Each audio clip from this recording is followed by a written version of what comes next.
Hello, my name is Zachariah with Old Man Gaming, and welcome to another 5 Things. Super excited about today's episode. I've been teasing it for a little bit, and there's a lot of interest in this title right now, especially since right now there's a huge rumor that InXile is working on Fallout 5. They are hiring for a first person shooter. A lot of people have speculated that now that they're all in house under Xbox Game Flag, that Bethesda has preferably passed it off to InXile. There are other people who are saying that Bethesda has been quietly working on Fallout 5 and is going to basically be pitching it at E3.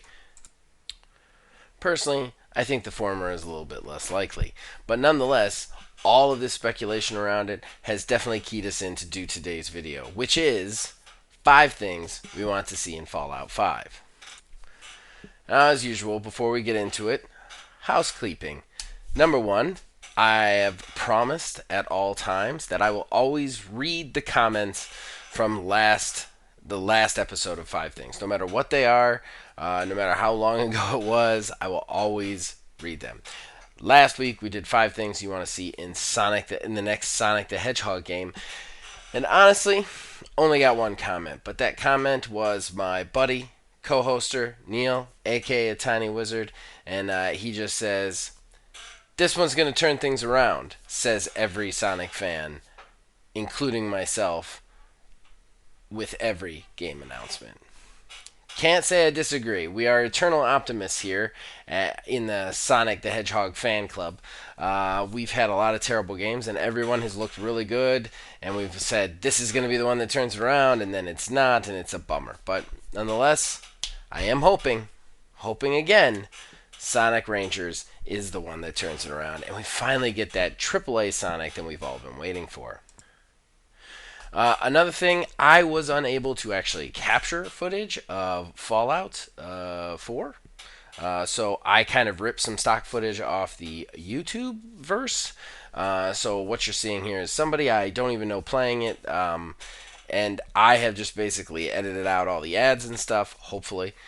So that's what you're watching in the background. This isn't me playing, and this isn't any sort of stream that I do. Just good stock footage for the backdrop of this video. Alright, that said, that down, let's get into it.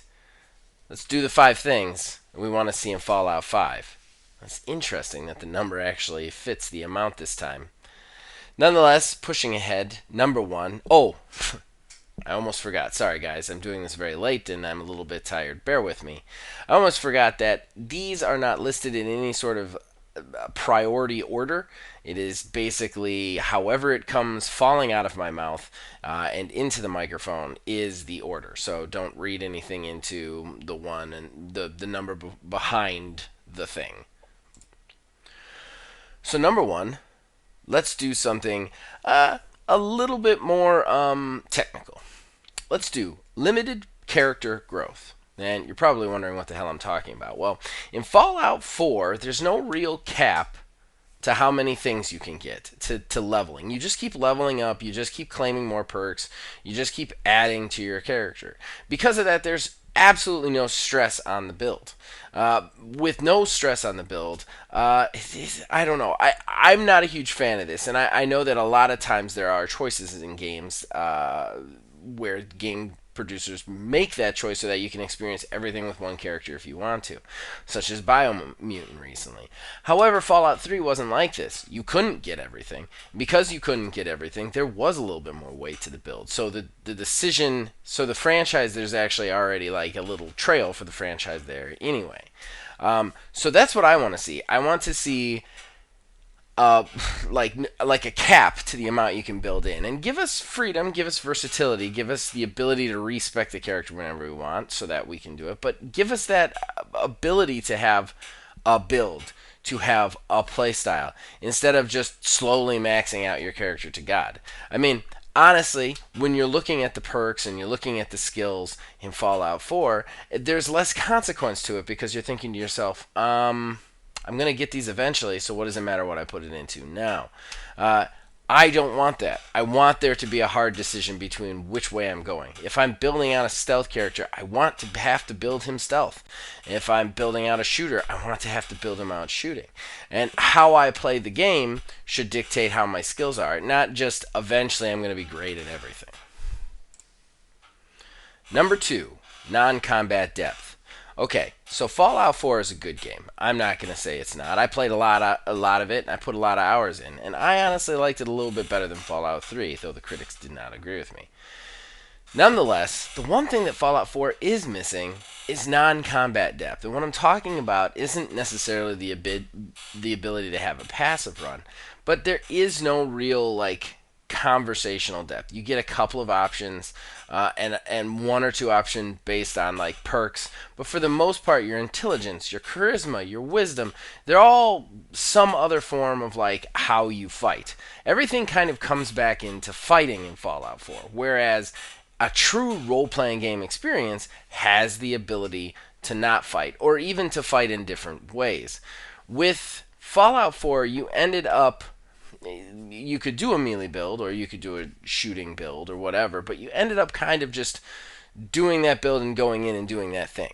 You never really got a chance to really decide the situational awareness to really decide how you were going to engage enemies, or if you were going to just talk them out of it. There were very few encounters that allowed you to talk your way out of the fight, that allowed you to kind of build repertoire with the NPC characters or learn more of them around the world. Case in point, the factions in Fallout 4. I mean, basically, they always just boiled down to pick a faction, then slowly take out every other faction. There was no decision to incorporate them into your faction. There was no decision to try and make peace with them. There was no alternative way around it. It was pick a faction, kill the other factions, period. And that's kind of a bummer. Don't get me wrong, it's cool that you had all those factions and all those choices, but just straight murder the whole time with no other thought or option kind of limits you. And I don't like that limited feeling. Even if I'm playing the character, and even if I want to go in and kill everybody, I still want the option to not. And Fallout 4 didn't really allow that so much. Alright, number 3. Single player experience. Okay. Now hold on. Before you get upset, I'm not saying this game shouldn't have multiplayer, okay? I mean, Fallout 4 didn't have multiplayer. 76 was way too much multiplayer. I think you could strike a balance in between. Have a little co-op, have some people jump in and out of your game, but make it something like that. But what we don't want is another Fallout 76. We don't want another MMO. What we want is that single player experience. So what I mean by the single player experience is you can play it by yourself without having to play it with friends. It is not a games as service. It is a narrative driven game. And hey, you're listening right now to a guy who literally hoists the banner for games as service every chance he gets. However, I don't think it works here. I don't think it worked in 76, and I think that Fallout 5, even if it has a long tail end with a lot of DLCs or a lot of added content, should be primarily a single player experience. Please, though, add multiplayer in. I would love to play with other people, and if this is a game that is being handed to in exile, one of the coolest parts about Wasteland 3, though it had its bugs, was when you got to play it with a friend, and you got to play on your team together. I love that. Me and Phil played many hours that way. So I'd love to see something like that in this. I think that there's a balance to be made on multiplayer with Fallout. It's just having it be an MMO, I don't think that works. So yeah, let's give us that single player experience first with co-op options. That brings us to number 4. We're really getting through them today. Number 4, and this is one that I completely agree with. Now, I'm going to thank this guy again at the end, because he is a friend of the channel. He's basically a community member, though I don't think he's actually in Discord. He's one of my oldest friends, and his name is Scott Bell. He is the biggest Fallout fan that I know personally. The guy has sunk hours and hours and hours in, and every time I've bought him a new game in the past, I'll watch him play it for 2 hours, and then he just falls back into Fallout. Why am I telling you this in the middle of the video? I'm telling you this because I asked him, I asked him specifically after I had asked Discord what he wanted from the next Fallout 5, and he basically gave me a 7-page dissertation on what Fallout should have in it. However, that being said, I really, really, really think the story consequence that he put in here needs to be read verbatim. Because I agree with it. I probably would have put it on here myself, but the way he puts it sums it up perfectly. So I'm going to go ahead and read this. Scott, if you're listening, I hope you don't mind, but this is verbatim what Scott Bell said on this subject. I do want a story that delivers consequences for the decisions the character makes. If you choose to blow up the Institute in Fallout 4, you lose the ability to teleport, but since, aside from survival mode, which I'll blah blah blah, you can fast travel. It doesn't really matter. When you side with the Brotherhood, you gain access to the vertibirds. But after you blow them up, either Tinker Tom or Sturgis comes up with some salvaged vertibirds. So you don't lose that in-game functionality either. And if you end up destroying the railroad, you still have access to the Ballistic Weave mod. So while there are significant story consequences to choosing a side, they aren't really any game functionality consequences. So what he is saying there is no it's night and day. Take a game like Mass Effect. Every choice you make in that has a consequence that not only comes back at the end of that game, but haunts you through the entirety of the series of the first trilogy. Fail to save one person, they are dead. Period. You don't get them back. They're dead for 2 more games. And whatever comes with that, comes with that. Even if it's not specifically a gameplay modifier, it's still there and you still feel it. Fallout 4 doesn't have that. Fallout 4 has choices. Choices upon choices upon choices. You are buried in choices, but none of them actually matter. You have the choices to put points into certain character points into perks, but they don't matter because you get them eventually. You have the choice to pick a faction, but at the end of the day, all the factions give you basically the same stuff, meaning that really you're just picking aesthetic. That kind of stuff. That ended the story, which I'm not going to spoil here, just in case you haven't played Fallout 4 till its conclusion. It still ends up railroading you into this end story resolution thing. So, with that being said, we need story consequences. If you're going to give us these awesome choices between factions, between who to fight for, you have to make us feel it. That means hurt us, whether it be a game system, whether it be some sort of story beat that completely changes how the ending happens, maybe branching endings on that subject. Either way, you have to make us feel the consequences of our actions. Otherwise, it's meaningless. It's just a playground that you're running around in. And while it is a fun playground to run around in, if there are no stakes, you eventually get bored. So you need to give us story consequence, and that one personally was my favorite one that Scott Bell wrote to me. I do just want to say that all of these are kind of inspired by him, but we'll get to that in the wrap-up.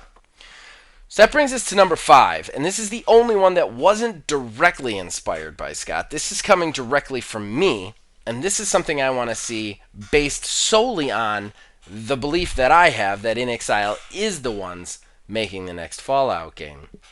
One thing that Wasteland 3 had in spades that was absolutely awesome is when you go into that game, you can literally custom make your team from the ground up.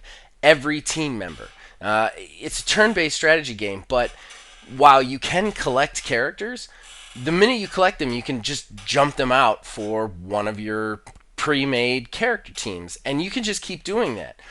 Myself and Philbilly, we literally made a team out of all of the Foundation members we knew at the time. Stuff like that. I personally made a team out of all people I knew, and then based those characters out of people I knew. I thought that was so cool. And God, please, In Exile, if you are making it and you're listening to this somehow, put that in a first-person shooter Fallout 5. Allow us to have more than one companion, maybe up to 4. I know there are limits, obviously, but we've got nice tech now. So maybe 2 or even 3 companions, and let us custom make them. Let us order them like very much like the mercenary system from Wasteland 3. Let us actually have kind of like the tail on what their name is and where they come from.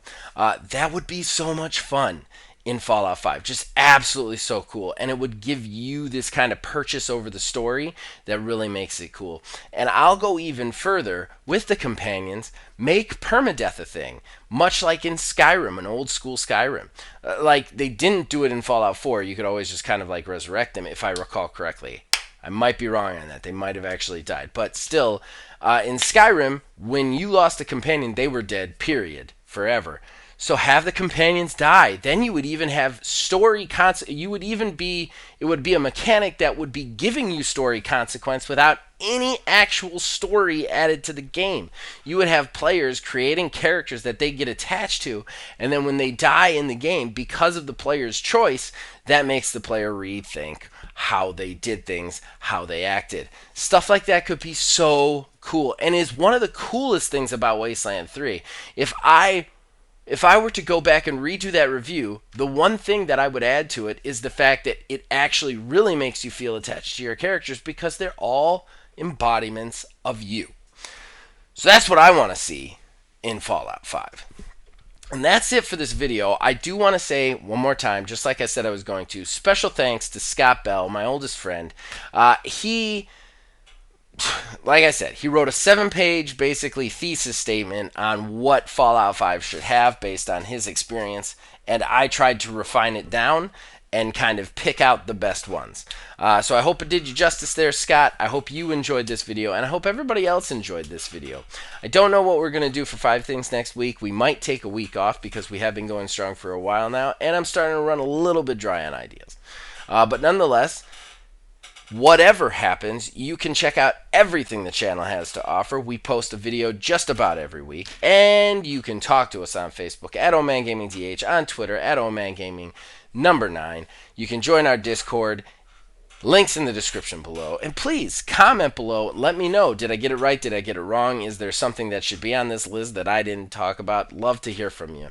But regardless, as long as you guys keep watching and listening, we'll keep making them. See you guys next time.